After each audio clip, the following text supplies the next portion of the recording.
Hai, apa khabar semua pelajar? Sihat? Okey, kembali kita di dalam kelas reka bentuk dan teknologi. Okey, pada minggu lepas kita telah belajar berkaitan apa ya? Para pelajar masih ingat? Pada minggu lepas kita telah belajar iaitu kita telah menghabiskan topik 2.4 iaitu reka bentuk elektronik. Jadi, bila topik elektronik dah habis, kita kena buat apa? Kita masuklah ke topik yang seterusnya. Okey. Pada minggu ini, kita akan masuk kepada topik 2.5 iaitu reka bentuk aquaponik. Okey, standard pembelajaran kita pada hari ini adalah 2.5.1 iaitu maksud aquaponik dan menerangkan reka bentuk aquaponik. Okey, para pelajar mesti dah bersedia untuk meneruskan kelas kan? Okey, jom kita belajar. Okey, sebelum tu, apa itu aquaponik? Aquaponik berasal daripada peradaban Aztec yang merupakan suku kaum Meksiko yang mengamalkan sistem pertanian Chinampa. Sistem pertanian Chinampa merupakan satu kaedah pertanian yang menggunakan perairan cetek atau tidak dalam. Sistem aquaponik ini merupakan kombinasi aquakultur dan tanaman. Okey, kita masuk kepada 2.5.1 iaitu menyatakan maksud dan menerangkan reka bentuk aquaponik. Okey, kita masuk terlebih dahulu kepada maksud aquaponik. Aquaponik merupakan teknologi pertanian yang menggabungkan aquakultur atau lebih dikenali sebagai aktiviti ternakan ikan dengan aktiviti hidroponik iaitu tanaman tanpa medium tanah dalam satu pusingan air. Circulation maknanya dia melakukan ternakan ikan dalam masa yang sama, dia juga melakukan tanaman makanan.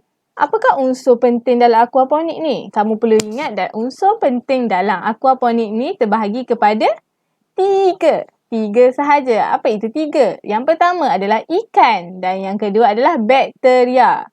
Dan yang ketiga adalah tanaman. Tiga ini adalah merupakan unsur penting dalam aquaponik. Bila sebut apa itu aquaponik, kamu perlu ingat ikan, bakteria dan tanaman. Okey.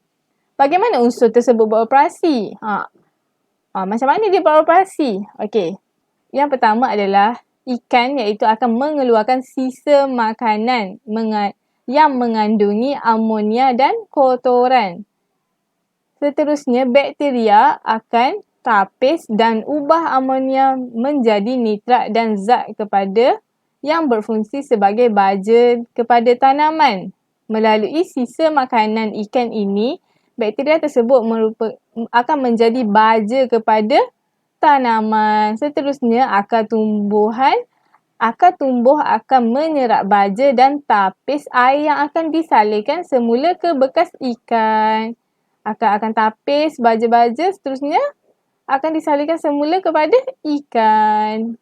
Okey, apakah tujuan aquaponik? Tujuan yang pertama adalah untuk mengekalkan kualiti air. Maknanya, bila kamu buat aquaponik ini, air akan lebih berkualiti.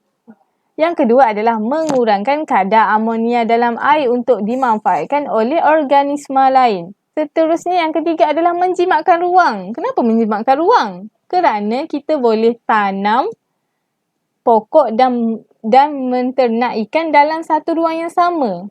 Kamu tak perlulah buat kolam ikan satu, buat tempat tanam pokok satu. Kamu boleh gunakan satu tempat terus untuk membuat kedua-dua ini, iaitu tanam pokok dan menternak ikan. Dan yang seterusnya adalah dapat menghasilkan dua jenis makanan secara serentak, iaitu tanaman makanan dan seterusnya adalah dapat menghasilkan dua jenis makanan yang serentak, iaitu tanaman pokok dan ternakan ikan. Kedua-dua ni kita boleh makan kan? Kita boleh makan sayuran dan kita boleh makan ikan dalam masa yang sama. Okey, seterusnya kita masuk kepada B, iaitu sistem kitaran aquaponik. Okey, sistem kitaran aquaponik ialah sistem pengaliran air dari kolam ikan ke media penanaman dan air akan dikitar semula ke dalam kolam. Iaitu, air daripada kolam ikan ini akan ke media tanaman, seterusnya akan jatuh semula ke dalam kolam. Kita tengok sedikit ya, iaitu ikan menghasilkan amonia daripada makanan yang dimakan. Kadar amonia yang tinggi akan menjadi racun kepada ikan. Pan air akan tarik pergi kepada bekas tanaman. Seterusnya, bakteria akan memecahkan amonia untuk menjadi nitrit dan nitrat. Tanaman menggunakan nitrit sebagai nutrien. Air yang mengalir disaringkan ke media tumbuhan dan akar tanaman. Air yang disaring akan menjadi bersih semula untuk kegunaan ikan. Dalam proses ini, hanya sedikit air yang terbuang. Okey, maknanya bila air yang diturunkan kembali ni merupakan air yang bersih, air yang sudah disaring oleh akar-akar pokok ini. Okey, kita masuk kepada C, iaitu aquaponik secara takungan dan kitaran.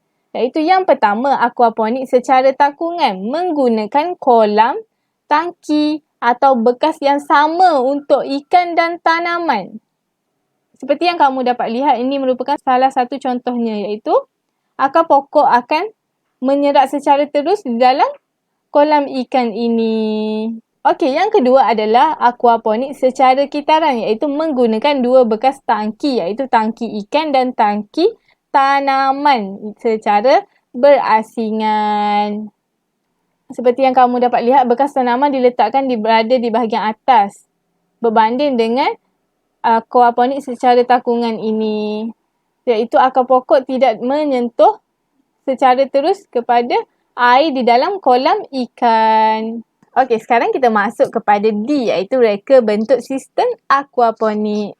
Reka bentuk sistem aquaponik ini terbahagi kepada 3. Okey, kita masuk terlebih dulu kepada yang pertama, iaitu sistem raft atau rakit.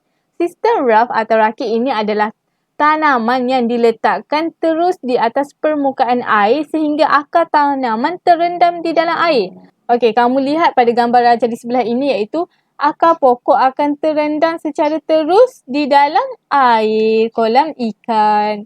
Okey, lazimnya menggunakan styrofoam, span atau bahan yang bersesuaian untuk terapungkan tanaman. Okey, seperti yang kamu lihat, ini yang dimaksudkan. Pada bahagian ini, kita akan kebiasaannya menggunakan styrofoam atau span atau apa-apa bahan yang boleh mengapungkan tanaman dalam masa yang sama. Akar terendam di dalam kolam.